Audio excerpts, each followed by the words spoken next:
స్వాగతం స్వాగతం మన హృదయపు తలపులతో స్వాగతం. పేరెంట్స్ అంతా వచ్చారు మన పాఠశాలకు. సుస్వాగతం సుస్వాగతం.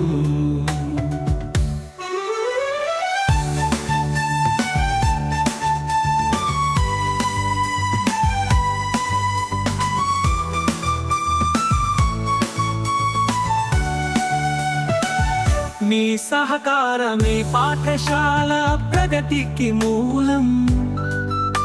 మీ మాటలే మార్గదర్శి జ్యోతి. మీ పిల్లలపై ఆశలతో మీరందరూ ఈ శుభదినం మా కోసం రాగలరే. స్వాగతం స్వాగతం మన హృదయపు తలపులతో స్వాగతం. పేరెంట్స్ అంతా వచ్చారు మన పాఠశాలకు. సుస్వాగతం సుస్వాగతం.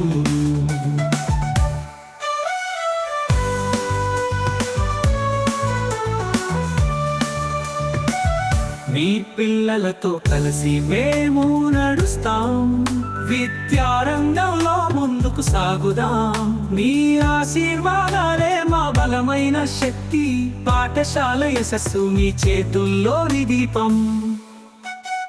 స్వాగతం స్వాగతం మన హృదయపు తలపులతో స్వాగతం. పేరెంట్స్ అంతా వచ్చారు మన పాఠశాలకు. సుస్వాగతం సుస్వాగతం.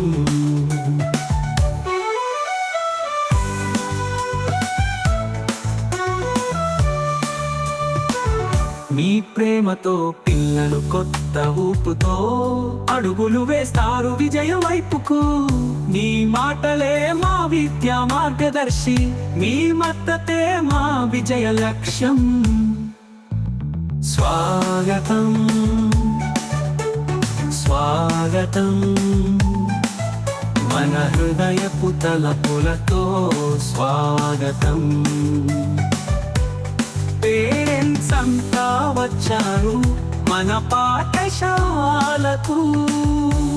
సుస్వాగతం. ఇక నేను 97 నుంచి 2001 వరకు అంటే 1 to 5 దగ్గర చదివాను నేను. తర్వాత 6 నుంచి 10th కేవీఎం గారు మన జడ్పీ స్కూల్ కదా అక్కడ చదువుకున్నాను. నిజంగా నాకు ఈ స్కూల్కి మీరు వచ్చిన కొంచెం మాట్లాడారండి రండి మీరు ఇలా మంచి స్థితిలో ఉన్నారు కదా ఇక్కడ చదువుకొని వెళ్ళారని చెప్పి అడిగిన నిర్వహణ చేసిన నాకు చాలా సంతోషం అనిపించింది. నేను చదివే స్కూల్లో మళ్ళీ ఇలా వచ్చి మీతో ఉండడం నాకు చాలా సంతోషంగా ఉంది. అంటే ఇప్పుడు నిజంగా నేను చదువుకునే టైంలో పిల్లలందరూ అంటే అంత టెక్నాలజీ లేదు. ఇప్పుడంతా సినిమా ప్రభావాలు కానీ ఫోన్ ప్రభావం కానీ పిల్లల మీద ఎక్కువగా ఉంటుంది. నేను చదువుకునే టైంలో ఏం లేవు కాబట్టి నిజంగా నేను చాలా చక్కగా చదువుకునే వాళ్ళం. టీచర్స్ చాలా గౌరవించేవాళ్ళం. అలాగే తల్లిదండ్రులు చెప్పేవాళ్ళు వినేవాళ్ళం. అలా విన్నాం కాబట్టి ఈ రోజు నిజంగా మేము మంచి స్థితిలో ఉన్నాం. మీరు కూడా పిల్లలందరూ కూడా మా టీచర్స్ ఏదైతే చెప్తున్నారో అలాగే ఏం హోంవర్క్స్ చేపిస్తున్నారో అవన్నీ కూడా క్లాస్లో చెప్పేటప్పుడు చాలా శ్రద్ధగా ఉండాలి. ముఖ్యంగా క్రమశిక్షణతో ఉంటేనే మనం ఫ్యూచర్లో పైకి ఎదుగుతాము. మన క్రమశిక్షణతో చెప్పేది పెద్దలు చెప్పేది వినాలి. అలాగే తల్లిదండ్రులను కూడా గౌరవించాలి. ఇప్పుడు పిల్లలకి మీరు బాగుండాలని పెద్దవాళ్ళు చెప్పేది తల్లిదండ్రులైనా టీచర్స్ అయినా మన బాగా చదువుకొని ఉన్నత స్థితిలో ఉండాలని. ఇప్పుడు ఎవరైతే చక్కగా చదువుకుంటారో వాళ్ళు నిజంగా ఖచ్చితంగా భవిష్యత్తులో ఉన్నత స్థితిలో ఉన్నత శిఖరాన్ని అధిరోహిస్తారు. నేనే కాదు నా ఫ్రెండ్స్ నా క్లాస్మేట్స్ నా సీనియర్స్ జూనియర్స్ కూడా చాలా ఉన్నత స్థితిలో ఉన్నారు. అంటే ప్రైవేట్ స్కూల్స్ అని మనం ఏదో అనుకుంటాం కానీ ఇక్కడ ఉన్న ఎడ్యుకేషన్ అనేది అక్కడ అంతేం ఉండట్లేదండి. మనం ఇంకా ఏంటో ఇంకా ఫీజు లేకపోయినా కూడా పర్లేదు చదివించాలో అనేది పంపించేసుకుంటున్నాం. కానీ నిజంగా ఇప్పుడున్న అదే వాతావరణం కానీ అక్కడ ఏమీ ఉండదు. మనకి చక్కగా బయట ఆడుకోవడానికి కానీ స్కూల్ వాతావరణం ఇప్పుడు ఉన్నంత ఇంకా ప్రైవేట్ స్కూల్స్ ఏమి ఉండదు. బట్టి చెప్తారు అంతే.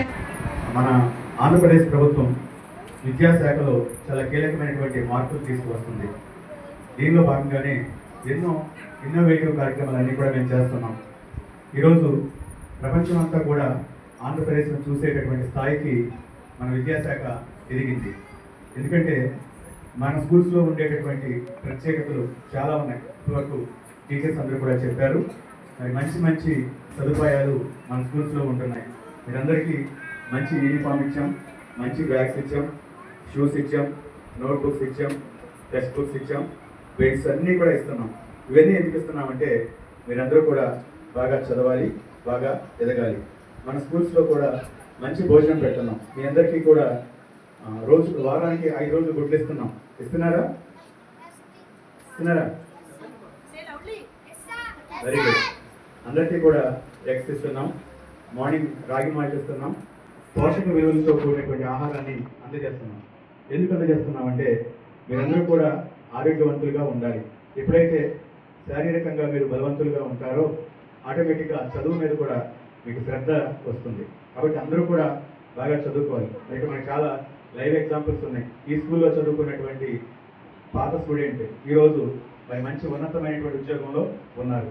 అంటే ఆ మేడం బాగా చదువుకున్నారు కాబట్టి మంచి ఉద్యోగాన్ని సాధించగలిగారు. కాబట్టి అటువంటి వ్యక్తులు మీరు స్ఫూర్తిగా తీసుకోవాలి. మీరు కూడా మేడం గారు లాంటి వ్యక్తుల్ని, అలాగే మన డాక్టర్ గారు కూడా ఉన్నారు. చిన్న వయసులోనే మరి ఆవిడ ఎంబీబీఎస్ పూర్తి చేసుకొని మన గ్రామానికి డాక్టర్గా కూడా వచ్చారు. మంచి చదువులు చదువుకోవడం ద్వారా మంచి స్థానాల్లో మనం ఉంటాం. కాబట్టి మీరందరూ కూడా వచ్చినటువంటి వ్యక్తుల్ని స్ఫూర్తిగా తీసుకొని మీ యొక్క భవిష్యత్తు కూడా బాగుండాలని కోరుకుంటున్నాను. ప్రత్యేకించి ఈరోజు మనం చేసేటటువంటి ప్రోగ్రాం తల్లికి వందనం. అంటే మనతో పాటు మనకు జీవితాన్ని ఇచ్చినటువంటి వ్యక్తే మన తల్లి. కాబట్టి ఈరోజు మనం మన తల్లిని గౌరవించుకోవాలి. దీనిలో భాగంగానే మీ అందరికీ కూడా ప్లాంట్స్ ఇవ్వడం జరిగింది. ఆ మొక్కలను మనం ఈరోజు నాటుదాం. అయితే మొక్కను నాటడం అంటే మన ప్రధానమంత్రి గారి యొక్క సూచన మేరకు ఏక్ పేడ్ మాతాకే నామ్ సే, ప్రతి చెట్టు తల్లిని గుర్తు చేసుకుంటూ మనం నాటాలి. అయితే కేవలం నాటడం మాత్రమే కాదు, ఆ యొక్క చెట్టును, ఆ మొక్కను పోషించేటటువంటి సంప్రదాయాన్ని కూడా మీరే కలిగి ఉండాలి. అంటే చిన్నప్పటి నుంచి మొక్కలు కనుక పెంచితే ఒక 10 సంవత్సరాల తర్వాత మరలా మీరు ఈ స్కూల్కి వచ్చినప్పుడు నేను నాటిన మొక్క ఇంత పెద్దదైంది అన్నట్లుగా మీరందరూ కూడా గ్రహించాలి. అయితే చెట్టును చూసినప్పుడల్లా మరి ఈరోజు కాన్సెప్ట్ మనకి తల్లికి వందనం కాబట్టి తల్లిని కూడా గుర్తుకు చేసుకుంటూ ఉండాలి. ఆ మొక్కను చూసినప్పుడల్లా మన తల్లి మనకు గుర్తుకు రావాలి. ఆ ప్రేమతో మనం తల్లితో ఎలా ప్రేమగా ఉంటామో మొక్కలతో కూడా అదే ప్రేమగా ఉండాలి. ఆ మొక్కను పెంచి పోషించే బాధ్యత మీ అందరి మీద ఉంది. కాబట్టి విద్యార్థులందరూ కూడా మీరు నాటేటటువంటి మొక్కను బాగా వృద్ధి చేయాలి. అదేవిధంగా ఈ స్కూల్కి మీ అందరి ద్వారా మంచి పేరు రావాలి. ఇక్కడ ఉన్నటువంటి గ్రామ పెద్దలకు, నాయకులకు నేను విజ్ఞప్తి చేస్తున్నాను. అదేంటంటే ఈ స్కూల్ మనకి model primary school. Model primary school అంటే 60 మెంబర్స్, 60 స్టూడెంట్స్ ఖచ్చితంగా ఉండాలి. 60 స్టూడెంట్స్ కనుక ఉంటే టీచర్స్ అందరూ కూడా ఉంటారు.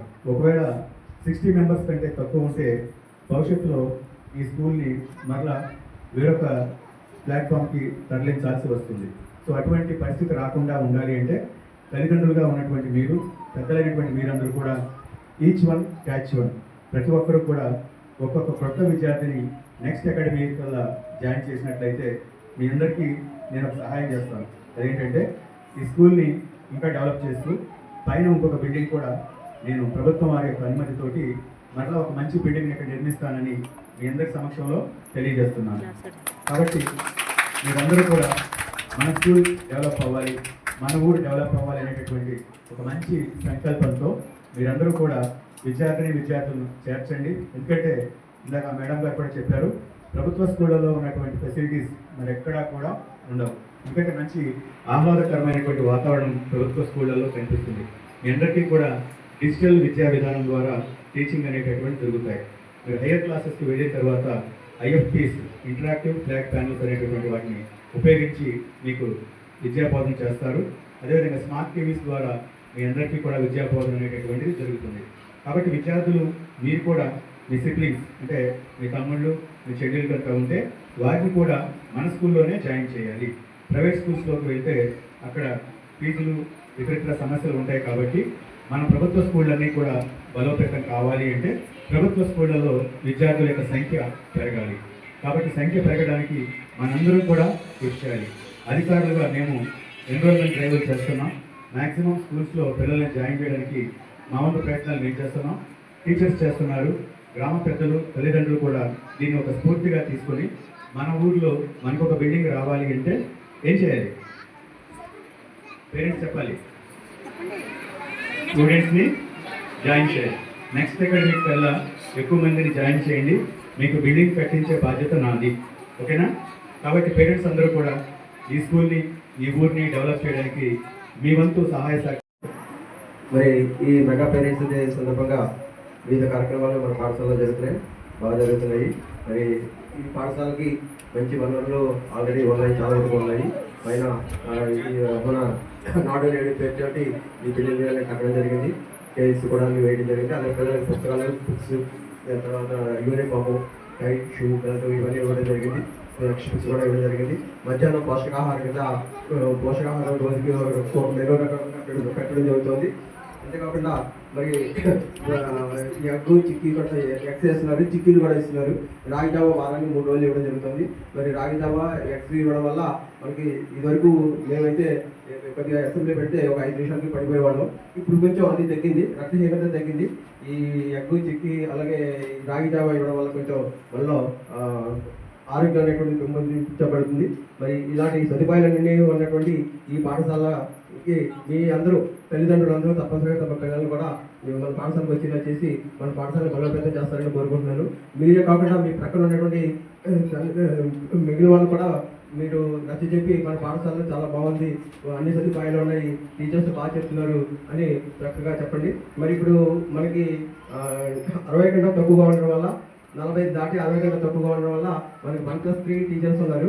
మరి అదే 60 దాటినట్లయితే 1+4 అవుతారు. అలాగే 120 కనుక దాటినట్లయితే 1+5 అవుతారు. అలాగా మనకి పెరుగుతూ ఉంటుంది. కాబట్టి జనాన్ని మన పిల్లల్ని మన స్కూల్లో ప్రైవేట్ స్కూల్స్లో కాకుండా మన స్కూల్లో జాయిన్ చేసేలా చేసి మరి అభివృద్ధి చేస్తారని ఈ మెగా పేరెంట్స్ డే సందర్భంగా తల్లిదండ్రులకి వచ్చిన గ్రామ పెద్దలకి అందరికీ కూడా నమస్కారాలు తెలియజేస్తున్నాను. మన ఏపీసీ గారు మరి ఎంతో చక్కగా క్లుప్తంగా సూటిగా చెప్పవలసినటువంటి విషయాన్ని చాలా ఆనందకరంగా మంచి వాయిస్ తోటి చెప్తూ ఉంటారు. మరి వారు ఎన్నో పనులు ఉన్నప్పటికీ మన గ్రామానికి మన ఆకివేడి మండలం ఐపీఆర్ గ్రామానికి వచ్చి ఈ చిన్న పాఠశాలని విజిట్ చేసి మరి మీతో పాటు మా ఇక్కడ పాల్గొనేందుకు ఆయనకి ధన్యవాదాలు తెలియజేస్తున్నాను. మరి మాకు ఈ అవకాశం కలిగినటువంటి ఈ స్కూలు టీచర్స్కి అలాగే గ్రామ పెద్దలందరికీ మరోసారి ధన్యవాదాలు తెలియజేసుకుంటూ ఈ అవకాశాన్ని వినియోగించుకుని మన పిల్లలందరినీ చేర్పించి ఈ పాఠశాల అభివృద్ధికి కృషి చేస్తారని, తద్వారా గ్రామాన్ని అభివృద్ధి చేస్తారని కోరుకుంటూ నాకు ఈ అవకాశం ఇచ్చినందుకు అందరికీ మరోసారి ధన్యవాదాలు తెలియజేస్తాను. వీడ్కోలు కాదు, ఇది నూతన ఆరంభం. మీ అందరికీ మళ్ళీ స్వాగతం స్వాగతం స్వాగతం స్వాగతం. మన హృదయపు తలపులతో స్వాగతం. పేరెంట్స్ అంతా వచ్చారు మన పాఠశాలకు. సుస్వాగతం సుస్వాగతం స్వాగతం స్వాగతం. మన హృదయపు తలపులతో స్వాగతం.